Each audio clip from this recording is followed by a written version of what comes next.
Muy buenas tardes ante todo, doctor, compañeros y compañeras. Tengan una bonita tarde. En esta oportunidad a mi persona y a mi grupo nos toca exponer. Las proteínas, según su composición. Seguidamente les voy a explicar acerca sobre las proteínas y las proteínas simples. Bueno, estas van a estar formadas por aminoácidos sin otros componentes como azúcares o metales. A diferencia de las proteínas conjugadas, no tienen partes proteicas. Estas no van a presentar partes proteicas. Pueden tener forma fibrosa, como la queratina y el colágeno. Esto que dan soporte y resistencia. O bueno, con sus funciones más variadas van a ser esenciales para la estructura del cuerpo. También su función va a ser la protección celular y la regulación genética. Algunos ejemplos van a ser la queratina en el cabello y en las uñas, el colágeno en los tejidos conectivos y las histonas que van a ayudar a empaquetar el ADN. Las proteínas, según su forma. Bien, voy a hablar sobre las proteínas globulares. Estas proteínas son un tipo de proteínas que tienen una forma compacta y esférica.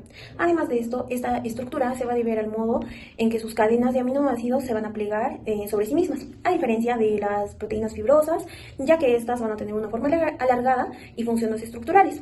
Estas proteínas globulares son solubles en agua. Además de esto, van a participar en una gran variedad de lo que son los procesos biológicos que van a ser esenciales para la vida. Bueno, estas proteínas van a tener una estructura compleja organizada en diferentes niveles. La estructura primaria es la secuencia lineal de aminoácidos. Sin embargo, la estructura secundaria va a formar hélices alfa o láminas beta, las cuales, mediante enlaces de hidrógeno, van a formar lo que son los enlaces secundarios. Sin embargo, la estructura terciaria, vamos a tener que la cadena se va a plegar de una forma tridimensional, compacta. Y en algunos casos, estos se van a unir, varias cadenas, en una estructura cuaternaria. La forma globular final se va a mantener gracias a los enlaces químicos, como puentes disulfuro, interacciones hidrofóbicas y fuerzas de Van de Waals. Bien, una de las principales características que van a tener estas proteínas globulares van a ser la solubilidad en medios acuosos. Esto les va a permitir desempeñar funciones específicas en el cuerpo.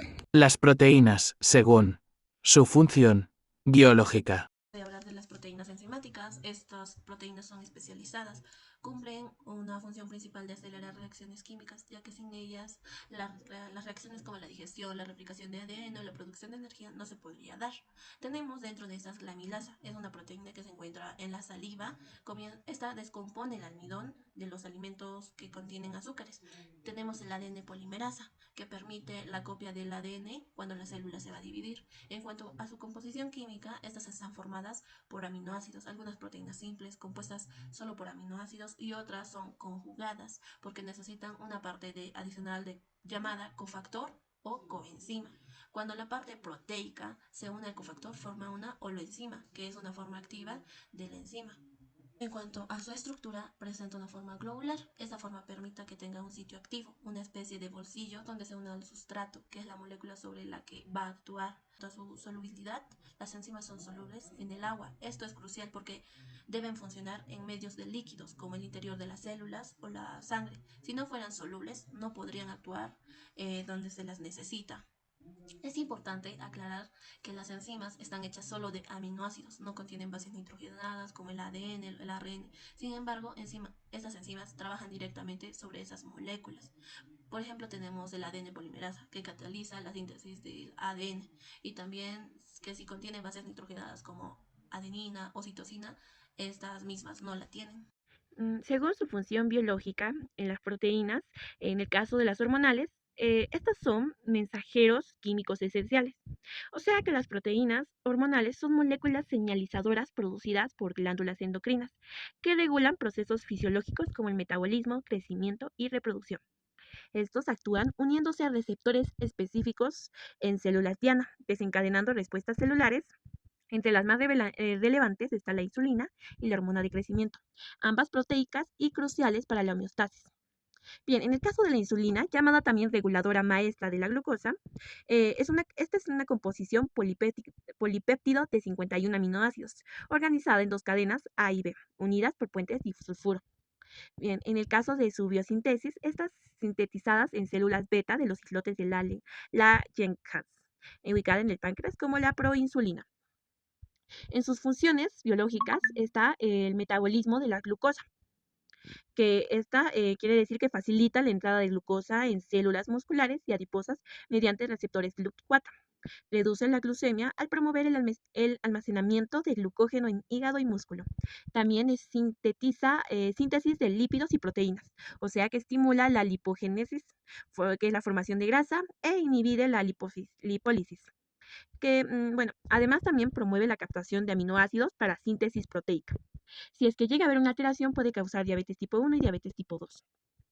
Bien, en las hormonas de crecimiento o también llamadas motores del desarrollo, su composición es de proteína de 191 aminoácidos con 4 hélices alfa. Su secreción es producida en la adenohipófisis en pulsos de 3 a 5 horas y regulada por el hipotálamo. Tiene como factores el sueño profundo, ejercicio o ayuno o modulan la liberación. En sus funciones está el crecimiento infantil, o sea que estimula al hígado para producir IGF-1, que promueve el crecimiento óseo y muscular. En adultos mantiene la masa muscular y densidad ósea. En el metabolismo, este tiene dos, que es un efecto anabólico, que aumenta la síntesis proteica y lipófisis, que es la liberación de ácidos grasos, y el antiinsulínico, que reduce la captación de glucosa en músculo, favoreciendo uso de ácidos grasos como la energía. Si es que llega a haber una alteración, puede haber una deficiencia que puede causar en niños enanismo y en adultos osteoporosis y pérdida muscular. Y si es que hay un exceso, puede haber gigantismo en niños o agromegalia en adultos. Bien, pueden haber otras proteínas hormonales, como la glucagón, que es la antagonista de la insulina, secretado por células alfa pancreáticas que moviliza el glucógeno hepático elevando glucemia. También otra es las hormonas tiroideas, que son glicoproteínas que estimulan tiroides para producir la T3 y la T4. Esta regula el metabolismo basal y desarrollo neurológico. También la prolactina, que induce la lactancia y modula la conducta parental, estructuralmente similar a la GH. Y como última, la ACTH, que es un polipéptido que activa la producción de cortisol en glándulas suprarrenales, respondiendo al estrés. Bueno, y en conclusión, las proteínas hormonales son mensajeros químicos indispensables cuya función causa patologías graves. Presentación de las proteínas, pues vamos a hablar en este caso de la albúmina y de también lo que es la hemoglobina. Vamos a empezar primero por la albúmina.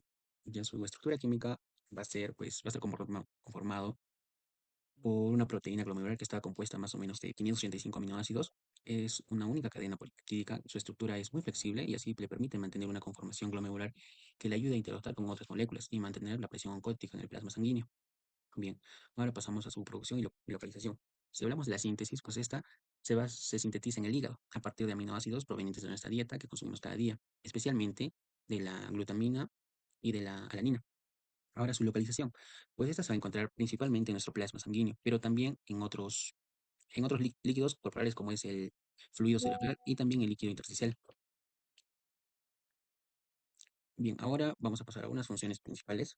Ya, una de estas va a ser lo que es mantener la presión oncótica en el cuerpo, como lo había dicho a un inicio, ya que la albúmina es responsable de este equilibrio entre el agua y los vasos sanguíneos y los tejidos extracelulares, ¿ya?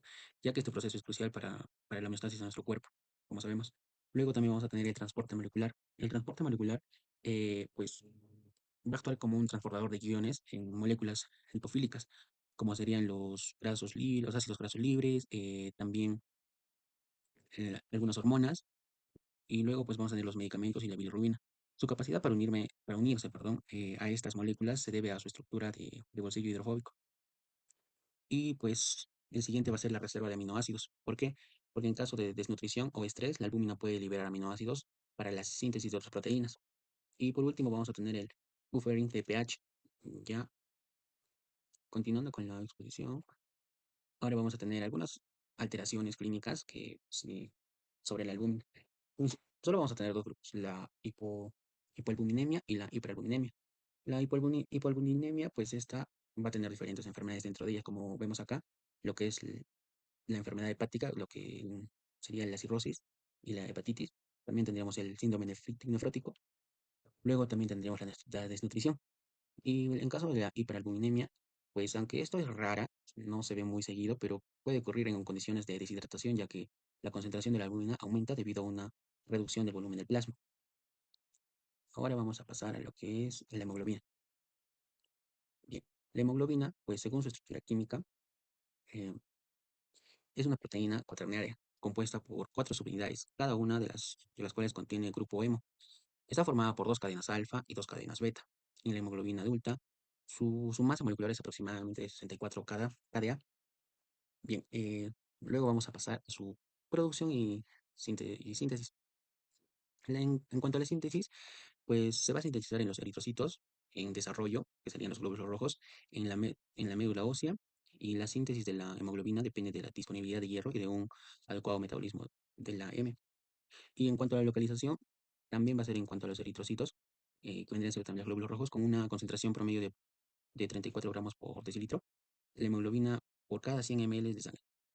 ¿Ya? Y sus funciones principales, vamos a tener primero el transporte de oxígeno, que desde que va a transportar desde los pulmones hacia los tejidos periféricos. Este proceso es esencial ya que pues, va a ayudar al metabolismo celular. Su segunda función tenemos el transporte de dióxido de carbono.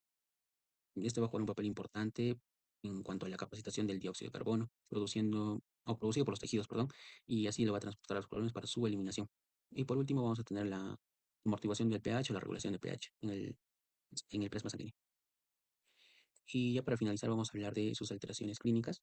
Eh, Como vemos, se va a dar más en lo que es la anemia y también la hemoglobina anómala, que es la hemoglobina S y la hemoglobina C. Bien, primero vamos a hablar de la hemoglobina S, que esta va a causar una anemia falciforme, donde los glóbulos rojos prácticamente van a perder forma y van a ser ahora una forma de media luna. Y la hemoglobina C, pues, eh, ¿cómo les explico? Donde en este caso los glóbulos rojos son más frágiles y puede estar asociada con formas leves de anemia. O sea, se puede relacionar con la anemia ya que son débiles y frágiles. Bien, muchas gracias, eso sería todo. Hasta luego.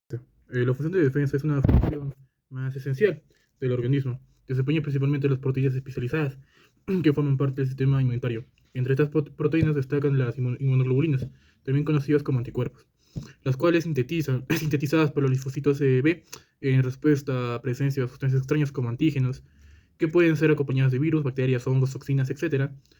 También estas inmunoglobulinas tienen la capacidad de reconocer de manera específica los antígenos y unirse a ellos, marcándolos por su neutralidad o por la destrucción mediante mecanismos, ¿no? Como la activación del sistema de complemento, la fagocitación por parte de las células inmunitarias como los macrófagos y neutrófilos, o la citotoxicidad mediada por las células K. Esta especialidad se debe a la estructura única de los anticuerpos, que cuentan con regiones variables capaces de adaptarse a un gran número de antígenos diferentes. Bueno, existen 5 tipos de inmunoglobulinas, principalmente la primera, la más importante, que es la G, es la más abundante de la sangre. Esta proporciona una inmunidad prolongada y atraviesa la placenta para proteger al feto. La inmunoglobulina A, presente en secreciones como la saliva, sudor, las lágrimas, leche materna, mucosa intestinal, la respiratoria, y además que actúa como primera línea de defensa en superficies expuestas. La G, la primera inmunoglobulina que se produce en respuesta inmunitaria primaria, muy eficaz en la activación del complemento. La E implica en las respuestas alérgicas y la defensa contra parásitos. Y la D, cuya función aún no es de todo clara, pero parece estar relacionada con la activación de los linfocitos B. Bueno, la actina y la miosina van a ser proteínas fundamentales para la contracción muscular. La actina va a formar filamentos delgados y va a ser responsable de la estructura y el movimiento celular. La miosina va a formar filamentos gruesos y va a actuar como motor. Estas se van a unir a la actina y usando la energía del ATP van a tirar de ellas para generar contracción. Ambas proteínas se van a encontrar organizadas en los sarcómeros, que van a ser unidades funcionales del músculo. Cuando el músculo va a recibir una señal, la miosina se va a agarrar a la actina y esta se va a deslizar sobre ella, acortando el sarcómero y produciendo movimiento. El calcio va a regular este proceso y a permitir la unión entre ambas, va a permitir la unión entre ambas proteínas. Las proteínas de almacenamiento se encargan de guardar nutrientes, especialmente aminoácidos y minerales para el organismo los use cuando los necesite, como durante el crecimiento o el desarrollo. Son comunes en semillas, como vendría siendo la luteína, la legumina o ceína, porque ayudan al embrión vegetal a germinar. En animales, ejemplos importantes son los albumina del huevo y la caseína de leche, que nutren al embrión o al recién nacido. También existe la ferritina, que almacena hierro en el cuerpo humano. Estas proteínas son esenciales tanto con el desarrollo de los seres vivos como en la nutrición humana. Según su función reguladora, los factores de transcripción son proteínas reguladoras esenciales que modulan la expresión génica y la actividad celular al controlar cuándo, dónde y cómo se activan los genes. Los factores de transcripción actúan como interruptores moleculares que se unen a secuencias específicas de ADN para activar o reprimir la transcripción. Unión a promotores y potenciadores. Esto quiere decir que se unen a regiones reguladoras como promotores o potenciadores que interactúan que interactúan con el promotor. Por ejemplo, la caja TATA del promotor y el factor TPP, que es proteína de unión a TATA. Regulan a la ARN, polimerasa y otros factores para formar el complejo de preiniciación. También hay una activación o represión en los activadores que mejoran la función de la ARN polimerasa al ADN, o los represores que bloquean físicamente la polimerasa o reclutan enzimas que condensan el ADN, impidiendo la transcripción. También puede haber una modificación epigenética y algunos factores reclutan enzimas que agregan grupos químicos como el acetilo o el metilo a las histonas, alterando la accesibilidad del ADN. Bueno, y en sí deben haber diversas funciones, pero en sí los factores de transcripción son directores de orquesta molecular que integran señales genéticas, epigenéticas y ambientales para definir la identidad y función celular.